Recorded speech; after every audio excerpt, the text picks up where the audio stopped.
Hello, everyone. It's 4 o'clock. Welcome to our weekly session of Happy Hour with me. I see quite a few people have joined, and I'm just, Brenda, vodka. Someone's drinking vodka. I see some barefoot Pinot Grigio. I'm out of breath because I just ran upstairs to grab a t-shirt because I was wearing a sweater, and it was getting super hot. I think the beer is making me flushed.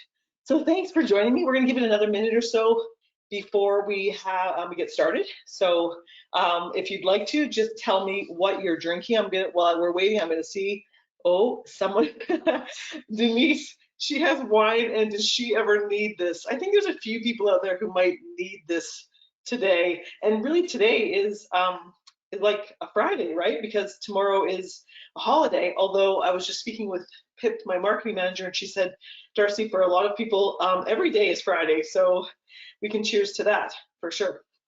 So hopefully I'll catch my breath in a minute here and we'll get started shortly. We're still waiting for a few more to join, but it's cool because I'm seeing all these names. And what's really exciting for me was last week we had a massive turnout, the largest turnout we've ever had for any of our webinars. And the best part for me was the feedback that I got afterward. It was just amazing. All the notes, all the emails and messages. It just was like my gasoline, that's for sure. So while we wait, I'm going to type, hi, Helen, you're drinking a Malbec, an Argentinian Malbec. I just had an Argentinian Malbec a couple days ago that was really nice, and it wasn't outrageously expensive. Mackenzie, wine, wine, wine, always three. Megan, wine. Sarah's just having a coffee. That's okay. Coffee's good too. Gin and tonic, Rhonda, and a Pinot. Jim drinking a Pinot. Lovely. Okay. Oh, who's drinking? Oh, Lisa, a beer. So you're going to be joining me. I'm having beer today as well. I started with wine just to take the edge off, and I'm going to crack open a beer shortly. So let's see what time it is. Just a couple minutes after 4 o'clock. We'll give it a couple more minutes, not too long. Oh, Philip, I can always count on you. Tequila, you're my kind of guy. And Chilean wine, Matthew. I was thinking about you earlier today. Chai tea latte, Anne, yum. And another, oh, Alexis, I should have known you'd have a beer for sure. Whiskey. Michael, whiskey, he's a whiskey guy. And then another beer. Okay, cool, awesome. So let's get started. I'm sure people will be joining. Again, we're having this incredible turnout. People are popping up like crazy. I'm going to try and jump over to the question bar as often as I can. At the very end, though, I'm gonna hang around and answer some questions. I got so emotional last time at the very end of the presentation. If you weren't on our last one, I'm gonna try not to do that. But I was just so thrilled to have everyone together. It's kind of fun to just all connect. So I'm going to try and at the very end stay on and answer some questions, and hopefully, if you asked a question I didn't answer last time, then I most likely emailed you directly to get the answer to you. So welcome to our second webinar. The first one was on Vancouver Island, where I live, which I'm extremely passionate about. I love it, love it, love it, love it. I'm looking out the window today at the mountains, and it is a spectacular sunny day. The blossoms on the trees are actually starting to fall off already. I think that's kind of early. So now we're going to talk about one of my other favorite places in the whole entire world. I've been to the Yukon, I think 4 times in the last couple of years.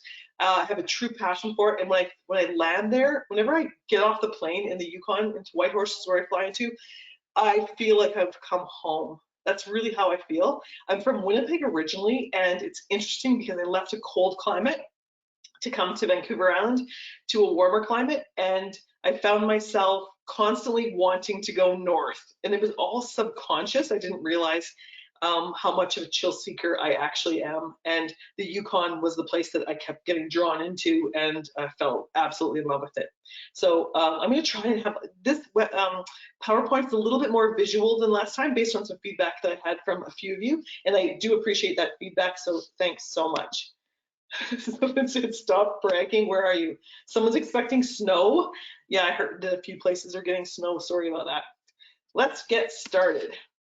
Okay, so it's me again. I changed the photo out, but yeah, Darcie Gordairs. I'm the Director of Business Development. I know most of you, but if I haven't met you before, I hope I do meet you in the very near future. Our other BDM is Deb, and she's out of the Alberta market. So what am I drinking tonight? I haven't even opened it yet because I still have a glass of wine that I'm sipping on, but I'm going to open right now. It's a Yukon Gold. Let me just open it so you can hear it. There you go.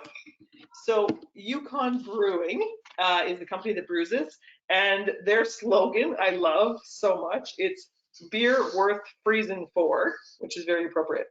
It was these two guys, and they were on a canoe trip, and they were like, I guess apparently when you're out in the wilderness, that's when all good ideas happen. They were on a canoe trip, and they came up with an idea to start a brewing company, and it sells really well. This is actually the number one, this actual beer, the Yukon Gold, is the number one selling draft beer in the Yukon, and there's actually other brewing companies that are much larger than they are. I'm gonna have a sip. Hold on, I'll tell you what I think of it. I've had it before, but oh, delicious, cold, crisp. Kind of has a citrusy taste at the end. I love it. Okay, so let's talk about the Yukon. We're going to explore this together. I want you to think of this as your own private tour of the Yukon. I've been blessed to travel up there a couple of times on fam trips and a couple of times on my own, and it's really a lot to do with the people. I know I always say that, but connecting with people, whether it be the travel agents that I travel with when I go up there, the locals, the people who work up there. I want to acknowledge a couple of people in this photograph on the left-hand side. This is a very, very good friend of mine, Stephen Reynolds. He's the reason I fell in love with the Yukon. His passion comes through, and I think from the very first time that I met Stephen, I felt it, and then I understood why. He came from Ontario to the Yukon and then never left, and he absolutely loves it. And on the far right is Jenny, one of our travel agents that works really closely with us and also who's become a very good friend of mine. And I love that photo because you can see how cold it is, but you can also see the joy in her face because she's an absolute fanatic for the dog sledding and the Yukon Quest. I'm going to touch on it a bit. And the guy in the middle, I don't know him, but I do know he's kind of a regular guy in the Yukon and Whitehorse, a typical kind of cool, eccentric, interesting kind of guy. I would love to sit with him in a pub and have a beer and listen to all his stories. I'm sure it would be amazing. So let's start exploring the Yukon. How do you get there? Well, we all know that there's a couple ways to get there with the two carriers. So Air Canada flies there. So we all know about Air Canada. Most of us have flown on them, but not all of us have flown with Air North. And I love Air North. I've actually had the privilege to go to their hangar twice and see the actual production of how they get things going, which is super cool because you get inside there and you can see that they're actually making the meals right there, fresh made meals right there in front of you. But the thing that really stands out for Air North is the service. It's really friendly, it's fun, it's relaxed.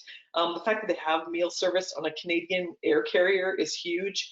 If you have special meal requirements, they can do that for you. But the best thing ever is when you smell these warm cookies. They actually heat up these warm cookies on the plane, and you smell them before you taste them, and they are absolutely amazing.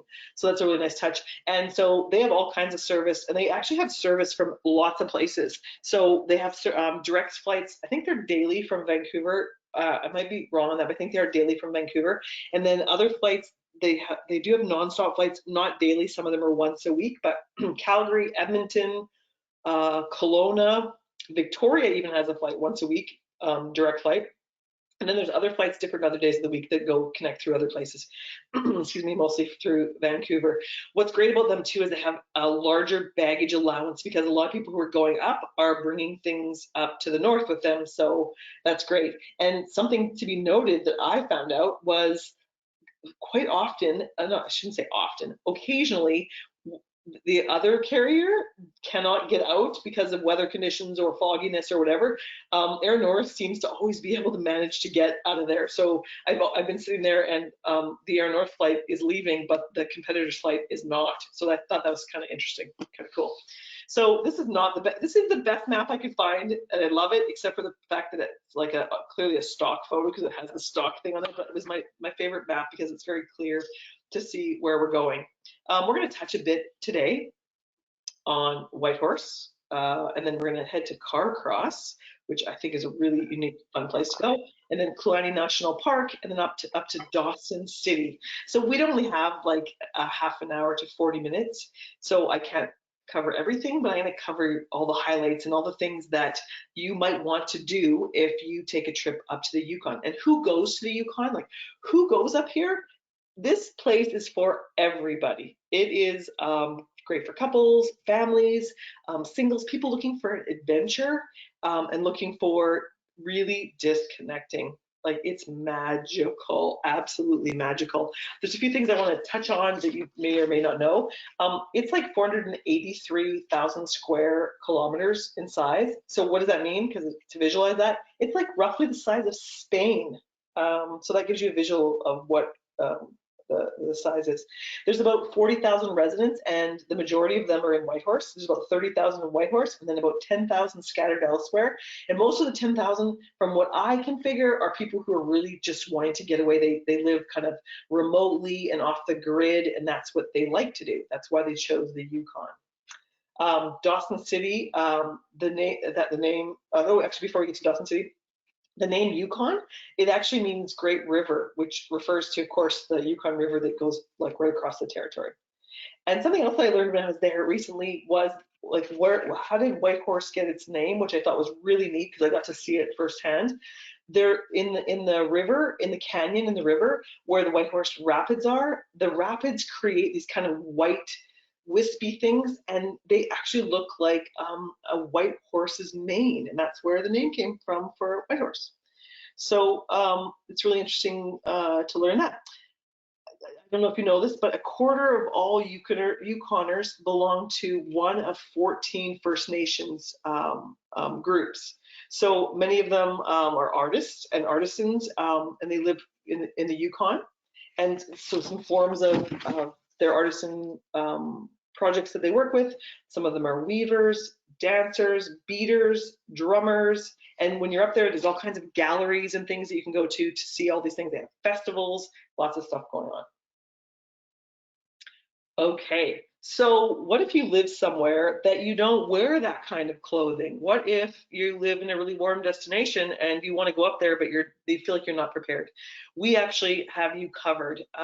We have access to clothing rentals, and I have my own killer winter coat from living in Winnipeg. But when I go there, I actually trade it in and I use the local rentals because they're top quality, super, super warm. And these are actually two of the travel agents who become very good friends of mine that came on the fam. And on the right, we were Fat Tire biking, which was super fun. And then on the left, we were at the animal preserve, which I'm going to tell you a bit more about. But it includes boots, winter coat, the mitts, not the hat that Natasha's wearing, but you do get a toque with it, ski pants, the whole thing, and all kinds of sizes. So don't worry if you've got people who are looking for larger sizes or smaller sizes, we have access to all those things. Okay, so you know, if you were on the last webinar, that I'm all about food and drink. And what really blew me away about the Yukon, in particular Whitehorse, is the food scene. And I get so excited when I go there because Stephen knows that I'm an oyster fanatic, and he knows how much I love it. And so he always takes me to my favorite place ever. It's called the Wayfarer Oyster House. And it's not just about oysters, it's about all kinds of food, not just seafood either, but fresh oysters. They focus on Yukon, Alaska, and BC sourced seafood. So it's super fresh. And then locally sourced meats as well. So it's absolutely one of my favorites. It has this cool atmosphere, and the owners are really interesting, and you get to meet the chef if you are so inclined. Very casual but really fun atmosphere. Lots of fun. Antoinette's is this super cool restaurant. I've only put my 3 favorites on here. There's so many more, but I love Antoinette's because it's like this mix of international cuisine, and it's got like this Caribbean infusion. So it's really all about flavor. And you go into this little tiny restaurant, and it's like, where am I? I'm in the Yukon, in Whitehorse, and I've stepped into this Caribbean feeling, really amazing place. And she's really known for her, I think that was the curried chicken roti I had last time. It was absolutely amazing. And then there's a really fun breakfast place I love called Burnt Toast. So it's always good to be able to know about these places. And if you ever want to ask me questions about that, you can shoot me a note, and I can give you some really good pointers on that to share with your clients if you're looking for it. One of my absolute favorite places. And again, for some of the agents that have come up there with me, I think this is absolutely a highlight to go to the Yukon Wildlife Preserve. It is beautiful. So a very long time ago, like in the 1970s, this gentleman, his name was Danny Nolan. He had this place where he started accepting injured and orphaned wildlife. And here we are, like 50 years later, and this place still continues to care for Yukon's most vulnerable animals. So it's really beautiful because it gives guests access. Like you can see these beautiful creatures up close, and they're really in their natural environment. So when you see the moose, they have like acres and acres to roam. So we were very fortunate because they came quite close to us. But they do have lots of natural space to live in, and there's a full-time vet there, which I think is incredible. And they have students and interns, and they have 24-hour care. So if someone finds an injured animal, they can reach out to them, and then they'll bring the animal there, and they will care for it. If they can put it back into the wilderness, they will. But if they cannot, it will remain the rest of its life in the preserve, which is really amazing, I think. And some of the animals that we saw were like the moose, of course, and you can see the sheep there, but there was like these incredible little red foxes and white Arctic foxes and little Arctic hares and caribou and muskox. And we spent quite a lot of time there, but what was really great about it was the interpreters, or the people who told us about the animals and told us everything that we were seeing, were phenomenal. And the one we had last time, her stories were so interesting and truly, truly passionate. And if you're traveling with kids, you can go inside the gift shop and you can touch the different kinds of fur, which is really cool because it's kind of interactive. And I love that. I would go back here every single time that I go there because it's really beautiful. Okay, so there's tons of activities to do there. There's kind of like a winter program and there's a summer program. And I spent like the 3 times that I went in the winter time, and then I went in August. So when I went in the wintertime, of course it's snowy and all that. And then when I went in August, which was I think my second last trip, in my head, I'm like, it's going to be snowing. It's going to be covered in snow. So as I landed in Whitehorse, I was like completely thrown off because it was beautiful, green, and oh, it was absolutely stunning and beautiful. So I'm going to kind of talk about it in 2 ways. I'm going to talk about the winter side of it and what all the stuff you can do in the winter, and then of course the summer. I can't tell you which is my favorite because I don't know which is my favorite because I love both of them. They're very different. And like someone like my parents, they love to do driving holidays, lots of self drives. They go up in the summertime. Phenomenal place to do a self drive. But one of the winter things that we do, that we did when we were there, is snowmobiling. And I hadn't done it since I was a kid.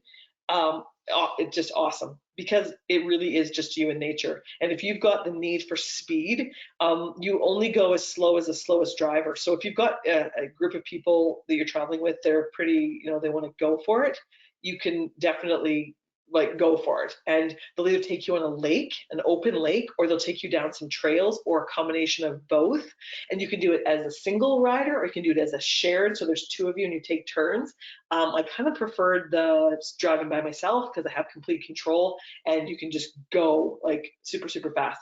But in the right hand photo, I'm riding, that's actually my machine, and I'm riding through, and all these branches are hanging over with the snow. The gentleman in the middle, we stopped on the trail and he poured us hot chocolate on the trail and talked about his organization, and it was beautiful. A couple of years ago when we went, an agent and I were on a snowmobile, and this gigantic moose and her baby jumped right in front of our snowmobile, like just feet in front of us. And even the guide that was taking us, who'd lived in the Yukon his entire life, was like, we were screaming and yelling and going crazy, and he was going crazy because he'd been there his whole life and he'd never seen a moose up that close. So it was awesome, just awesome. Ice fishing is something that I think most people have not experienced. Maybe a few people who are from like colder places in Canada, but most people haven't experienced ice fishing, and it is so fun. It's like super relaxing. Don't expect high action because it's not a lot of high action going on, but it's very relaxing. It's fun. There's that little shack on the left-hand side. It's a heated shack, so if you start getting cold, you can go inside. It's really warm. There's a potbelly stove that you could warm up with. And then on the ice, I had no idea that you could start a fire on the ice, the way they set the logs up and stuff. And then we had this wonderful barbecue on the ice, which was really neat. And it happened to be a sunny day, but you're surrounded by mountains in the middle of the lake. It's absolutely beautiful.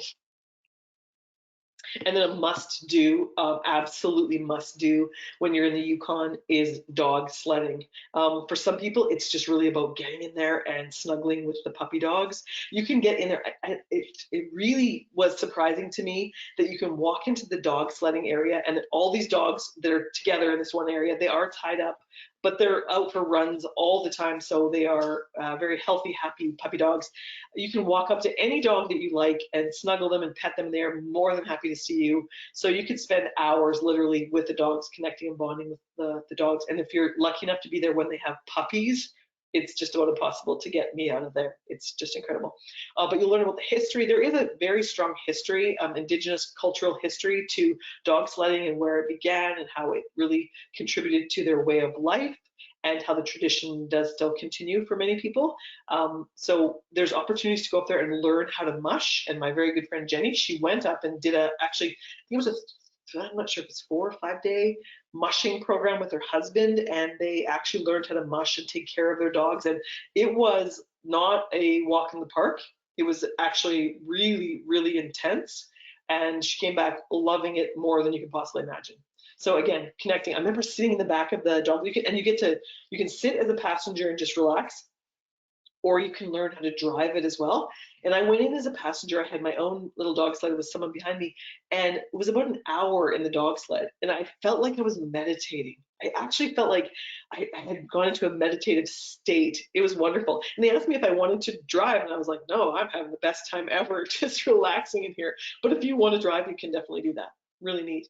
And related to dog sledding, one of the most incredible things I knew nothing about. I gotta admit, I knew nothing about this before I went up there the first time.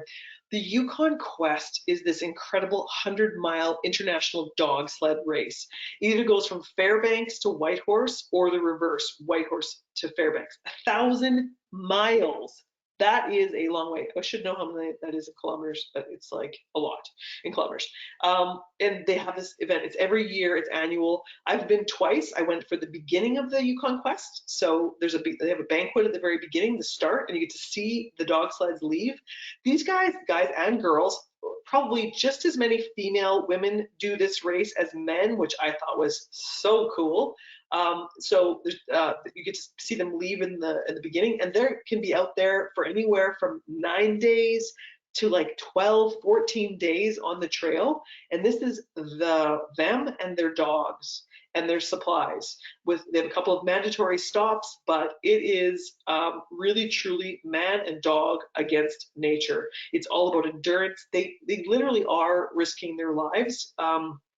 But they have this incredible passion, and these are the most unique people you will ever meet. And being at the banquet, you do get the chance to meet them. And then this year in February, we were there when the Yukon Quest was over, when they came in. All of the I guess they call them drivers, mushers. The mushers had come back except one. The last person to come in is called, they win the Red Lantern Award, and it was incredible. We're at the banquet, the final banquet, with the winner, and the winner accepts his award, and the dogs get to accept their awards. And she came in last, and she came in while we were at the banquet. So as we're sitting there, they escort her in. She is completely and utterly physically and emotionally exhausted. And she comes up on stage and she says a few words. She's almost delirious, but she'd been out there for, I'm not sure if it was 13 days. And at one point she had fallen into a river and was soaked. Can you imagine in like -40 weather falling into a river and becoming completely soaked, having to dry yourself off and continue on your way? And the dogs love this. They absolutely love this. You can see they are completely outfitted with their proper gear. They have the booties. They are just pulling to run. This is what they're born to do. And it's really incredible to see that. Loved it. I would absolutely go back there in a heartbeat. I promise at some point in my life I will get back there to see the Yukon Quest again. Okay, so here you are doing all these super fun, cool, cold, outside kind of stuff. And then we're going to take you somewhere else. But before I jump there, I'm going to look at some questions here. Give me really quick. What is the guarantee to see the northern lights? Okay, that's a great question. There really is no guarantee. I don't care where you go in the world about northern lights. I'm going to touch on northern lights in a little bit, but there's never any guarantee. It's really based on Mother Nature. I've been a couple times. I haven't seen them yet, but I left on Saturday and I was there with my Vice President Jai, who stayed 2 extra days. And I left Saturday, Sunday, and Monday. They had the most spectacular sightings you've ever seen, ever. So there's no guarantees, but it's definitely an excellent place to see them. For snowmobiling, is it a package for 3 or 4 days? Oh, okay. So the ones that there may be longer ones, but the ones that we've been working with are actually day trips for snowmobiling. But I'm sure we can get access to some longer ones if you've got clients looking for, or for yourself, 3 or 4 day packages. But generally, we've been doing the day trips, and normally they do include a guide that go along with them. Ice fishing. Don't expect high action. It's true.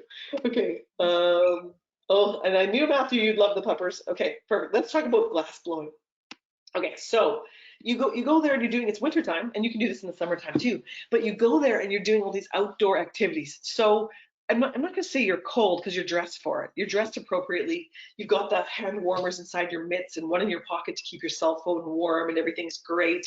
But you're outside where it's cold, and then you're stuck inside probably one of the coolest places ever. I'm not an artist. I never thought I was an artist. Apparently I have a little bit of artistic blood in me.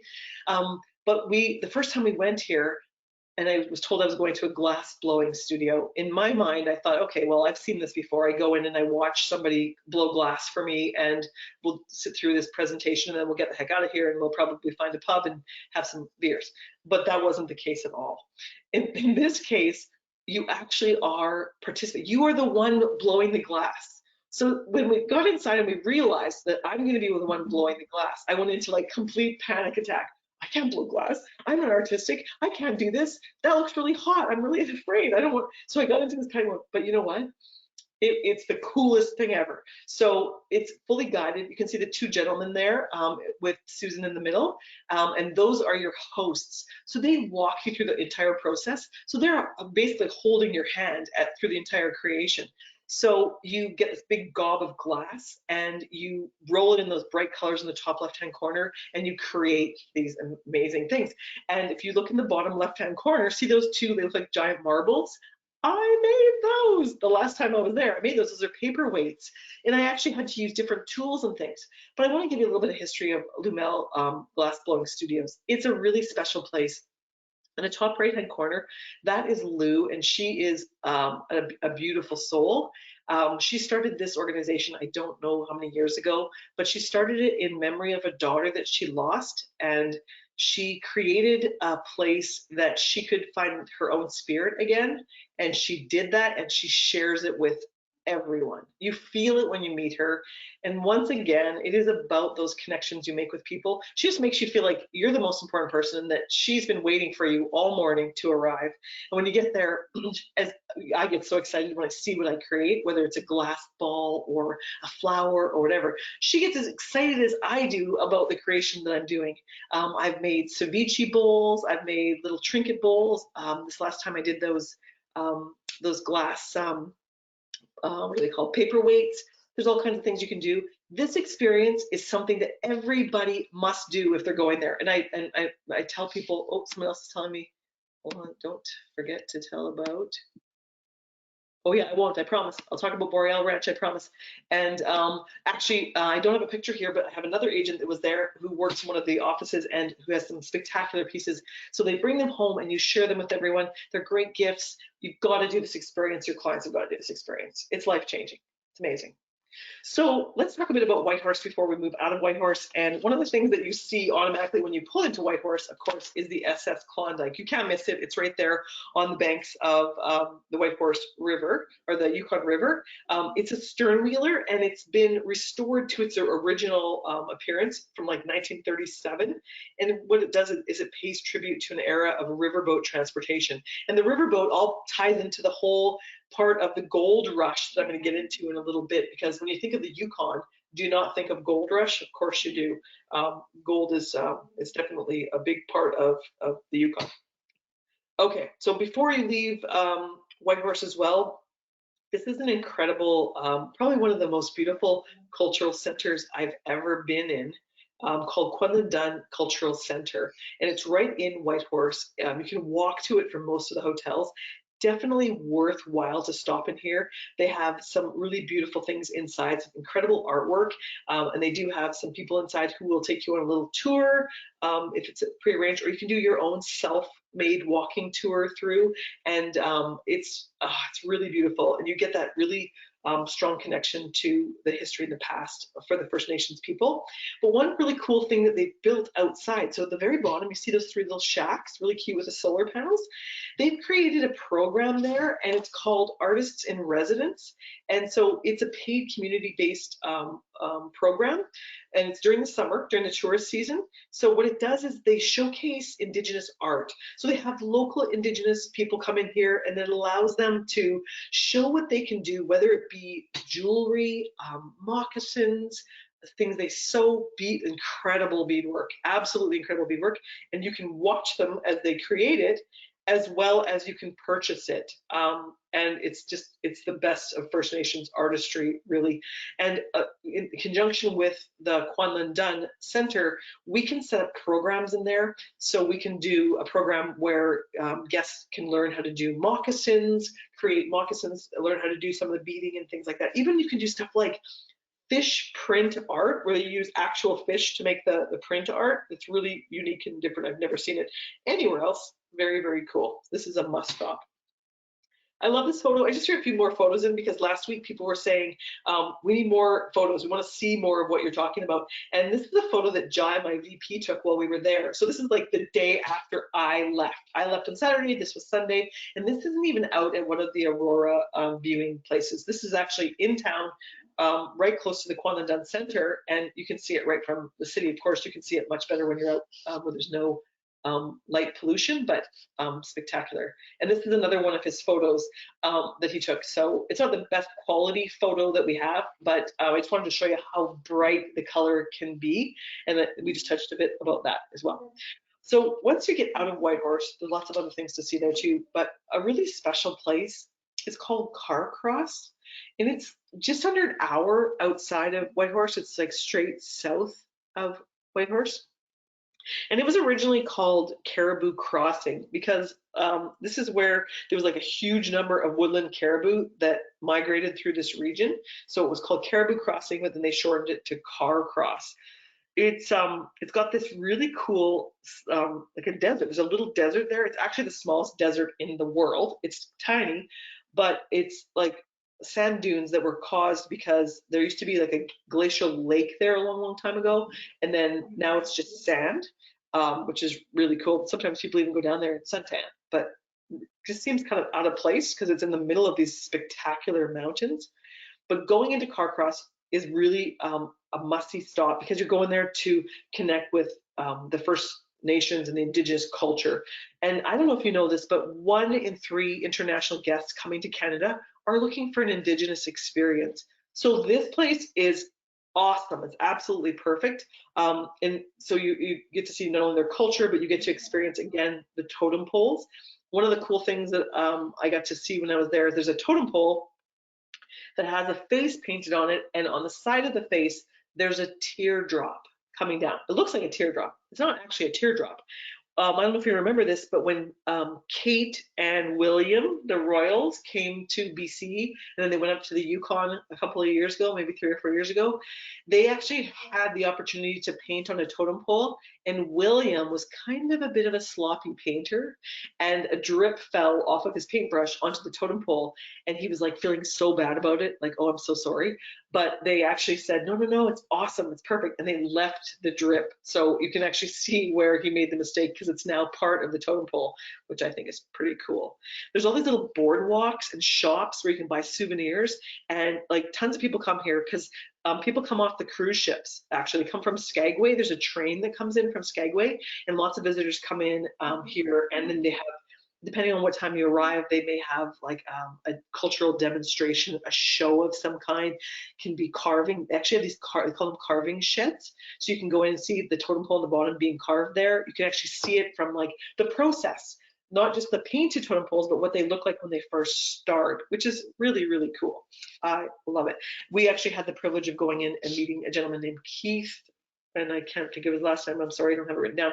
But he's a local carver, and Keith Wolf, sorry, he's incredible, and he's really connected to you when you spend time with him.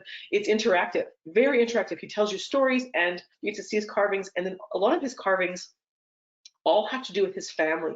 So he'll have a carving that he's done for one of his grandsons for part of his traditional costume. Very, very cool. Okay, so then you definitely a must stop when you're going in the Yukon is the Kluane National Park, which is home to Canada's highest peak, Mount Logan, which you can see on the right-hand side.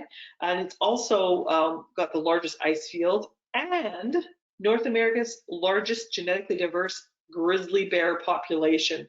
So there's lots of grizzly bears around there. And also, I don't know if this makes sense that grizzly bears and hiking go together, but the great hiking and the most incredible scenery, one of the most scenic places you can possibly go to. And it was actually declared a UNESCO World Heritage Site in 1979. So that's super cool. There's a really nice lake there called Kathleen Lake, and there's a hike from there at Glacier Park where you can have like the best views ever. And then they have also a little village there. It's a historic indigenous village called Klutshu. And then you can in this area you can view salmon spawning, which is really interesting too. And then you can stop at Haines Junction to learn more about the park while you're there. So this is an area you can spend lots of time here, lots of hiking, lots of natural connection with nature. And then you could head up to Dawson City. So Dawson City is one of the most unique places probably in all of Canada. It's like located in the heart of Gold Rush region. Like it is, when you think of Gold Rush, that is Dawson City, and it is stepping back in time. Like they have very strict rules about buildings and things, so it really does feel like you're stepping back in time, but yet it has this like super youthful kind of creative energy, and they've got a great music scene, they've got a great restaurant scene. I don't know what it is about the Yukon, but they eat good food. They really have good restaurants. People are drawn up there, and they open up these fabulous restaurants.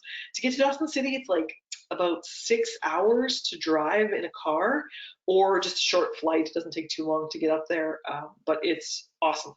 None of the roads are paved because it's all permafrost, which means it's frozen underneath all year round. So it shifts and stuff. There's actually a few buildings there, some older buildings that have shifted so much from the permafrost. There's two buildings that kind of lean into each other, really cool. And they're called the kissing buildings because they're leaning into each other. Really, really neat. The main industry in Dawson City is still gold. Like it's actually still gold. Besides tourism, of course, it's gold mining. So people still do go there to mine gold. And I'm going to give you a little bit more, some more images. So as far as the gold rush goes, so basically what happened, from my understanding, there was like back in 1896, there was like this discovery, this panic discovery, which sort of ignited the whole Klondike gold rush, right? So all these people, thousands of people, mostly North Americans, they kind of stampeded into this area looking for that golden slice of pie to get their own piece of gold or to get rich. And so some people did, only a few people really did. But I love this photo in the background. See the kind of shadowy background photo? Look at all the people. It gives you a feeling of like how many people were actually up there. Like now it's around 5,000 people. There was about 30,000 people at that time, back in the late 1800s, like almost early 1900s. That's a lot of people for a small area. So what happens when you bring all those people in, all these services start popping up. So you've got like saloons and gambling dens and houses of ill repute popping up all over the places. And so on the back of the gold rush, all these kind of businesses started. So it's kind of interesting. It has this really cool history. It's got this small town feel, and there's like, it's really interesting because it's not a big place now. And I was asking someone I was just speaking to from Dawson City, like, do you know everybody in your town being in a small town? And they said, you know, it's interesting. That's not actually the case, because a lot of people live remote outside of Dawson City and they only come in like once or twice a year. So you can be walking down the street and see somebody who you maybe have never seen before, because a lot of people who go up there are just looking for peace and quiet, and they only come in for supplies once or twice a year. So I thought that was super interesting. It's really the gateway to nature from Dawson City. There's lots of places you can go to do. You can also do the similar winter sports and things and activities that you can do out of Whitehorse, out of Dawson City. I kind of feel like, and this could be wrong, but when I think of Dawson City, I think of it more of a summer destination. But you can access to do all those winter programs that we did out of Whitehorse. Probably not as readily available. It's not as easy as it is out of Whitehorse, but it is doable. People do go there for fun, to pan for gold, so you've got to experience that. And then there's this really cool place called Diamond Gertie's, where they have nightly entertainment. I think they have 3 shows a night during the summertime, where you get to see the Can girls, and it's really fun. Like, it's stepping back in time. The music, the energy, the beautiful girls, the long legs doing the Can, really fun. And I did some reading about Diamond Gertie, because I'm like, Diamond Tooth Gertie. She actually had a diamond stuck between her 2 front teeth, so that was why she was called Diamond Gertie. Yeah, I should have given you a warning about this picture. Sorry, I was gonna say you might want to look away. It's not the best picture, but it's the one I like the best, because you get a picture of somebody having to drink. So in Dawson City, it's famous that you can go there and you can have a drink with a frozen toe. It's the sour toe cocktail. And you can have a drink of this. I think it costs $5, and you get to drink. And this toe thing is yikes. So the original toe was actually a frostbitten, self-amputated toe on a 1920s gold miner. So he amputated it himself, and then somebody found it in like an old trapper's shack, and then they thought it would be fun to put it in a drink. So they put it in a drink, but due to like theft and damage and the occasional swallowing of the toe, this toe has actually been replaced over seven or 8 times over the years. Now you can actually get a fine if you swallow the toe or you do something to the toe, but it's supposed to touch your lips when you drink out of it. So I thought about this a lot today. Would I do it? I think I like to try just about anything, but I don't know. I'd probably have to have a few of those before I tried doing that. But that's definitely something famous that your clients or you should do while you're there. Oh, I have another question here. Carcross is just under an hour outside of Whitehorse. I think that was the question. And I don't know how far it is from Skagway. Sorry, I can't answer, but I can find out and let you know. Tell us something about, Diamond Tooth Gertie. I think I did. So yes, she does have a diamond in her tooth, and that is definitely the place to go for entertainment. And have I done this? I have not done the cocktail. No, I've not done the toe cocktail. But if you put enough pressure on me, I probably would. Okay, so now you got to get outside the cities as well and do some really, you have to do these things. And I'm only going to talk about 3 of them. There's more than 3. And I don't have time to talk about all 4 of them. I haven't even looked at my timing where we're at. Oh my gosh, I'm way over time. I'm sorry, you guys. I'm way over time. I'm not even close to being done yet. Okay, I'll try and quickly get through these. Northern Lights Spa and Resort. So I'm going to talk about 3 different resorts. I'm not going to go into details about all the rooms and blah, blah, blah. You can look up all that stuff. It's just really about the experience of why you want to send your clients, or you yourself would want to go. Northern Lights Resort and Spa. This is only like 20 minutes outside of Whitehorse, but it's family run. It's run by this super cool guy named Wolfgang. He's got an earring in his ear, and it's a gold nugget. Oh, he's super cool. And this resort is really focused on well-being. And see those rooms? Like, you lay in your bed, you look out, and you can see the northern lights at night. It's all like really local. It's amazing. The lodge is super cool. You do have dining, like a communal dining area. So it's awesome. And they have a spa. So if you've got clients looking for spa experience, this place is awesome. Super, super great. Okay, but I'm not allowed to pick favorites. But this is my favorite of all of them. But they're all awesome. I mean, it depends on the clients, what they're looking for. They're all very, very different. And I love all of them. But what I like about Boreal Ranch is the inclusive experience. So these are actually my photos, not the bottom one. But and by the way, throughout this presentation, the majority of the photos are actually my photos or Jai's or someone else who's traveled with me. top left-hand corner, that is actually our food that we had for dinner. The chef at this resort is amazing, absolutely amazing. Everything is fresh and local. When I say inclusive, it's your accommodation, your meals, and your activities here. So if you want to go snowshoeing, so you can see people at the top going snowshoeing. You can go tobogganing, which I did, which was super fun. And at nighttime, they have this platform, and you're in the middle of nowhere. So there's zero light pollution. We're standing on the platform, we're drinking a rum and Coke, looking up at the sky, and it is as clear as can be. And there are, I don't even know, 5 trillion stars. And I was there with Stephen Reynolds and another one of our agents. I think actually that was there. Oh, just like you can't pay for those moments. You cannot pay for those moments, or you can't buy them because it was just awesome. The people who work there or own this place make you feel like you're part of the family. It's super social. They have a happy hour at like 6 o'clock, so you all join for happy hour and you have a glass of wine or whatever. They have an honor bar system, so they have all these poker chips. And whatever, a poker chip, a green poker chip might be a whiskey, and a red poker chip might be a beer, and whatever. So it's totally honor system. You help yourself to whatever you want to drink, and then you put a poker chip in your own cup for what you drank, and then you pay for it at the end. That's what's not included is the booze. But it's so easy. It's so like I feel like having a glass of wine. I'm gonna get a glass of wine. It's super awesome.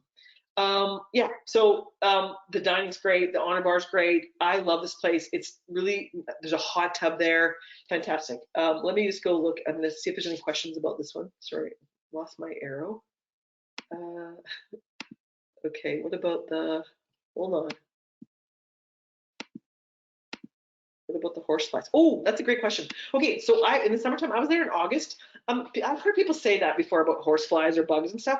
I was there in August. I'm honest to goodness, nothing. No mosquitoes, no bugs, nothing. Maybe different times in the summertime you might run into that.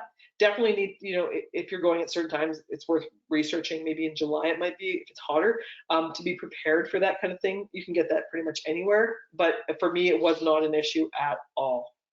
Okay. I'm getting some lovely messages saying keep going. So I'm sorry I'm taking longer than I originally planned, but if you're okay with hanging out with me a bit longer, that would be awesome. I'll continue on a little bit more. Let's go to the next one. Okay, so that one, the Boreal Ranch, is about 30 minutes from Whitehorse. The other one, the Northern Lights, was about 20 minutes. I'm just going to make sure I covered everything about the Boreal. Yes, I did. Now, this other resort that you can get to, you can either drive to it or you can fly. It's called Southern Lakes Resort. We chose to fly when I went there in August. So we got on this teeny tiny plane, and this was super amazing because when I got on, do you see what I'm wearing? I'm wearing like a light shirt, a vest. I'm not wearing any socks. It is beautiful outside, and I get on this little plane. Okay, so picture me getting in this plane, Jai and I and the pilot. We get in and we take off, and so before, these pictures are kind of in the wrong order, but see on the right-hand side, the blue water, how beautiful the water is. So we're flying over these spectacular vistas. Mountains covered in millions of trees. The water looks like Caribbean water or Tahitian water. It's so blue. I couldn't stop taking pictures. I probably took 1,000 pictures. Could not believe it. And this little plane, you can get super low. Like we're talking 100 feet above the ground. He could have gotten even lower, but he thought I was scared. I wasn't scared, but he thought I was scared. So we're flying over all this blue and green and mountains, and then suddenly ahead of us, we start to see like snow-covered peaks. I'm like, oh, that's interesting. And I just watched this movie called, I think it's called Arctic, about this plane, this little plane that crashes in the Arctic. And I was not, as soon as we got over the snow, and it's like the plane went from being like kind of hot to being cool, then actually to being kind of cold. And I'm wearing no socks, and all I can think of is, if something goes wrong, I'm gonna land on this incredible Mars-like icy glacier, which is just incredible. It was like a science fiction movie looking out the window. What a transition from the blue to the white. And then we were over some lakes, actually had floating, I guess, little glaciers or little icebergs floating around in the water. It was crazy. So we fly over, the scenic flight took us about 45 minutes, and our ultimate goal was to get to Southern Lakes Resort. So that's what we did. We flew and landed there. Let's see, here we go. This is the resort. So the northern resort, the first one I talked about, the northern resort is little rooms. You have your own individual spaces, and then you have a communal area, and your meals are communal and they're included. But with this one, you have your own little cabins, and then there's a communal area that's a bar and lounge and a restaurant where you pay for whatever you want. Okay, whatever you want, you can just order your meals. Phenomenal food. They had the best salmon. Oh my gosh, the best salmon. And then they had this, oh my God, lavender ice cream. It smelled like lavender flowers. It was blue. It was beautiful. You can do kayaking things from here. And I'm going to show you another photo. This is the view from every single cabin. So you have your own private cabins. They have a whole bunch of different kinds. I won't go into too much detail, but they have like a traditional log cabin. They have these little lakeview villas. They have family villas. This place is about totally disconnecting. We arrived, Wi-Fi, you only have Wi-Fi if you stand like in a 4-foot range, like a little area, which is awesome because that's what we need. We got there, we arrived, we had a beautiful dinner, we all had a glass of wine that night, went to bed. I woke up at like 6:30 in the morning and I walked down to the lake, and this is a photo. I'm not sure if this is mine or Jai's, but I have some very similar. The lake was like glass, completely surrounded by mountains. It was the most peaceful I've ever felt. I felt like, I think I did cry actually, because I was just so touched by the peacefulness of it. And the water is so clear, you can see down the lake forever, like all the way down. Super, super peaceful. Absolutely beautiful. So if you want to go somewhere and completely get away from it all, this is the place to go. So all three of them are very, very different. So I can't even say, I know I said Boreal is my favorite, but now I'm looking at this, I'm like, this is my favorite. They're all my favorite. They're just beautiful. It depends on your clients. So depending on what they're looking for, we just have to really qualify them like together and figure out what they're looking for and find the right one for them. Okay, so before we get to the end, because I know I'm getting close, I did a recipe last week, which was a salmon. It was like 4 ingredients, and it's like the super most simplest recipe ever. And I've had a few people email me and ask me for the recipe. Yukon, this was my daughter's suggestion because I love smashed potatoes, and Yukon Gold smashed potatoes are the best. So if you want to take a picture of this recipe, I've actually made this recipe super, super easy. And it's not like really heavy because it's not a ton of oil or butter. It's just a little bit of each. And you actually boil the potatoes first, and then you smush them, and then you put them in the oven and crisp them up. The longer you leave them in the oven, the crispier they are and the most delicious they become. Lots of garlic, like the best. So take a picture if you want. If you want this recipe later, just send it to me, an email, and I can send it out to you. Let me just see if there's any other questions. I'm getting some great comments about, yeah, we've got to sell this. You know what? Here's a question. Activities yes, at all of these lodges, there are activities. So from Southern Lakes Lodge, right there, if it's wintertime, you can do snowmobiling right from the lodge. Like they'll pick you up right in front of the lodge to go do that, and they'll take you to dog sledding, which is right nearby as well. I think it's like even maybe on the same property. And snowshoeing, they all have snowshoeing and outdoor activities like that. In the summertime, canoeing at all of them, you can do canoeing. I shouldn't say all of them. Boreal, I don't think you can do canoeing there, but the ones with the lakes, you can, well, actually Southern Lakes is the one that has the lake. You can do canoeing there, hiking, just really being outside and connecting with nature. What I loved was there are so many beautiful flowers there. So I was just walking around, like smelling the flowers and taking pictures of photos. Fantastic for photographers if that's what they're looking for. It's definitely an awesome, awesome place. Just a couple of housekeeping notes. I'll stay on and answer some more questions because there's a bunch more questions, but we're not doing one next week, but we're doing one in 2 weeks. We're going to do one in Nova Scotia. And then after that, we're doing Churchill, Manitoba. So yeah, like lots of exciting things coming up. So I am definitely going to send you the salmon recipe, Lisa, and price points. Ooh, that's a great question. It depends on the season, Cheryl, and I can get that to you. We can talk about that after because it depends on the season. But definitely summertime is the peak. As far as Iceland, as far as price-wise, I don't know because we don't sell Iceland. I'm sorry, I don't know. Lots of good comments. Manitoba. Matthew's excited I'm going to talk about Manitoba because that's where he's from. Thank you guys so much for all the positive feedback. I'm looking forward to seeing you again. I'll stay on for a few more minutes if anyone has more questions. Could you go back a slide to the recipe? I'm going to go back to the recipe slide. So if you're still on and you want to take a picture or write that down for sure. At the beginning of the presentation, if you need to get off of here and you want to hang up, that's okay, no problem. If you want to stick around, I'm going to talk a little bit more while I have you. At the beginning, there's so many things I wanted to tell you that I forgot because I got excited because I had to run out of here and go put a t-shirt on because I was way too hot. But I was really excited about doing this presentation and talking about the Yukon because I love it so much. But it's been a really interesting week because as we go along, we're all going through this big transition, and hopefully as the curve flattens, we're going to come out on the other side of this, and we're going to be more connected to ourselves. And it was really funny. One of the stories I wanted to tell you at the very beginning was, some of you know that I went plant-based at the beginning of January. I decided to go plant-based. I know, Matthew, you're plant-based too. So I've been really good at it, except for I do eat fish and seafood. So I've been eating lots of fish and seafood and stuff, but primarily plant-based. So last night, my husband was making hot dogs, and I decided that I was going to have a hot dog. And I was like super excited about having a turkey hot dog. And then when I was done eating it, I thought, oh, that was kind of okay, but it wasn't awesome. I didn't really miss it. And then I looked in the pot on the stove, and I realized I forgot to put the wiener in, so I just ate a bun with mustard and ketchup on it. So that's where I'm at right now. I think I'm getting a little bit stir crazy being inside my house, but it's been okay. And I hope everything is good for you guys. I hope everyone's doing well. I will stick around a little bit longer. I'm going to look at more questions. Thank you for the comments. Excellent. Got to run. All right, happy Easter to all of you. If you have any more questions at all, I'll go back to the last slide where my email address is. Reach out to me anytime. What came out of last week's webinar was lots of agents wanting to do promotions. I did a Facebook Live with someone, which was tons of fun.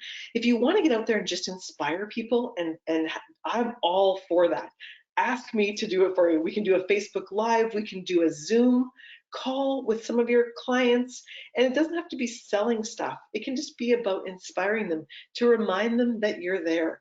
I do work with some incredible agencies. I'm very blessed to have them reaching out to me and calling me, even just to have a conversation about what's going on in the future.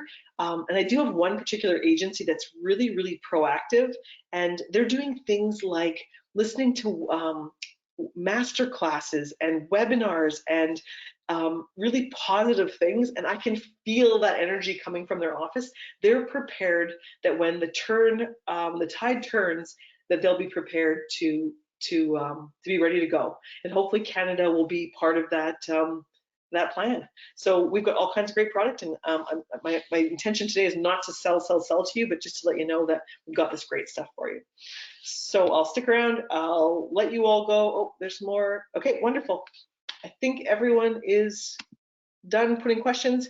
Have a wonderful long weekend. Happy Easter to all of you. And I think happy Passover as well. And I'll see you hopefully in a couple of weeks. Thanks again.